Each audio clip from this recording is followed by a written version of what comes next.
మీ ప్రభుత్వంలో మీరు చంద్రబాబు నాయుడు గారు కలిసి ఏర్పాటు చేసుకున్నటువంటి ప్రభుత్వంలో మీ ప్రభుత్వంలోనేమో సుగాలి ప్రీతి గారి కిరాతక హత్య జరుగుతుంది. మీ ప్రభుత్వంలోనే ముద్దాయిలు అరెస్ట్ కాబడి కోర్టులేమో సరైన సాక్ష్యాధారాలు లేవు, డిఎన్ఏ రిపోర్టులు కొరిలేట్ అవ్వట్లేదని చెప్పి వాళ్ళని వదిలేస్తారు. 2019లో తర్వాత వచ్చినటువంటి ప్రభుత్వం జగన్ గారి ప్రభుత్వం ధ్వంసం చేసిందని ఇవాళ మాట్లాడతారా?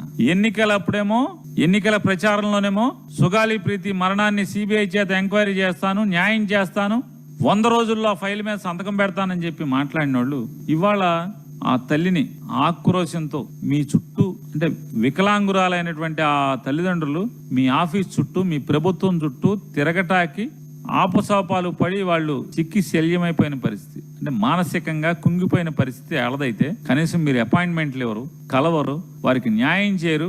జగన్ గారు చేసిన న్యాయాన్ని మీ ఖాతాలో వేసుకునే ప్రయత్నం, దాన్ని ఏ ఇజం అంటారు? పవన్ కళ్యాణ్ గారు ఏ ఇజం అంటారు చెప్పండి? అదే ఏమి ప్రాగ్మాటిజమా ఏంటది? ప్రాగ్మెటిజం అని చెప్పి నేను చెప్తున్నారు కదా. ప్రాగ్మెటిజం ఇదేనా ప్రాగ్మెటిజం అంటే?